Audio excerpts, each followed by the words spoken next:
Good morning everyone, Radhe Radhe Ram Ram. আজকে বাড়িতে থাকার শেষ দিন, তাই ভাবলাম ছোট ছোট স্মৃতিগুলো নিজের সাথে সাথে তোমাদের সামনেও কিছুটা তুলে ধরি যতটা পারবো। সকালবেলা ঘুম থেকে উঠে নিত্যদিনের মতো যা যা কাজ থাকে সেগুলো তো করা হয়েই গেছে। আজকে আকাশে ভেদ রোদও বেরিয়েছে। আপাতত এখন শেষবারের মতো মা শানের সমস্ত জামা কাপড় কেচে ধুয়ে মিলে দিয়েছে। এখানে যতদিন ছিলাম মাই সকালবেলা ঘুম থেকে উঠে শানের রোজ এভাবেই জামা কাপড়গুলো কেচে দিত।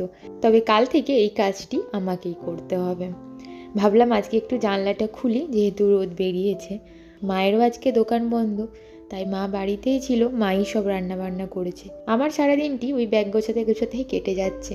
কম দিন তো হলো না এখানে আছি, তাই যতই গোছাচ্ছি ততই যেন মনে হচ্ছে কম গোছানো হয়ে যাচ্ছে। আজকে রান্নাটাও বেশ ভালো হয়েছে, উচ্ছে আলুর তেল দিয়ে, মাছের তেল আর কি দিয়ে ভাত।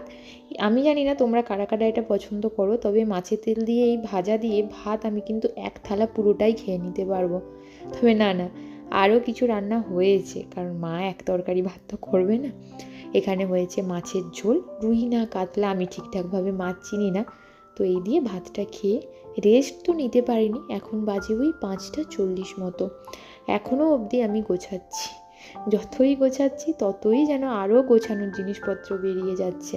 এখানে শানের ডাইপার, শানের টুকিটাকি জিনিস, বেসিক্যালি এইবারটাই শানের জিনিসই বেশি আছে। তবে জানো তো, ভাগ্যিস বুদ্ধি করে আগের বারের গাড়িতে আমার জিনিসগুলো পাঠিয়ে দিয়েছিলাম, না হলে খুব প্রবলেম হয়ে যেত।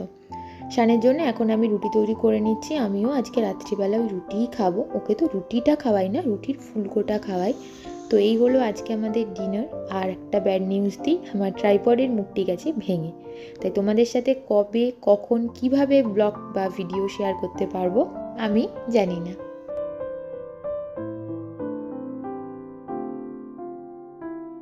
গুড মর্নিং এভরিওয়ান, আজকে নেক্সট ডে মর্নিং। হ্যাঁ, আজকের ব্লগে তোমরা দুটো পার্ট একসাথেই দেখতে পাবে, কারণ সেভাবে আমি একটা ফুল ডের ফুল ভিডিও করে উঠতে পারিনি। আজকে সকালবেলা আমরা সবাই মিলে বেরিয়ে গেছি, বাবা, আমি, শান যাচ্ছি আমার ফ্ল্যাটে। আর আমি জিপটা বের করলাম কারণ আমি অনেক জিনিস ভুলে গেছি। ওই যে বলেছিলাম না আগের দিন এত জিনিস ছিল, তাই দেখো কত জিনিস হয়ে গেছে, আমাদের একটা বড় গাড়িতে করে যেতে হচ্ছে। আজকে শানের ভ্যাকসিন আছে, ভ্যাকসিন দিয়ে তারপরে আমি আমার ফ্ল্যাটে চলে যাব।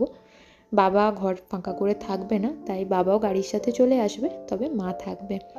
রাস্তাতে খিদে পেয়েছিল, তাই নাস্তাটা খেয়ে নিয়ে চলে গেছিলাম শানকে ভ্যাকসিন দিতে। আর ভ্যাকসিন শেষে এখন আমি পৌঁছে গেছি আমার নতুন বাসাতে, আমার ফ্ল্যাটে, আপাতত এখন যেখানে থাকবো।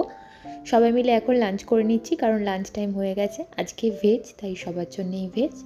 ব্লগটি এখানেই শেষ করছি। টাটা, সবাই ভালো থেকো, সুস্থ থেকো।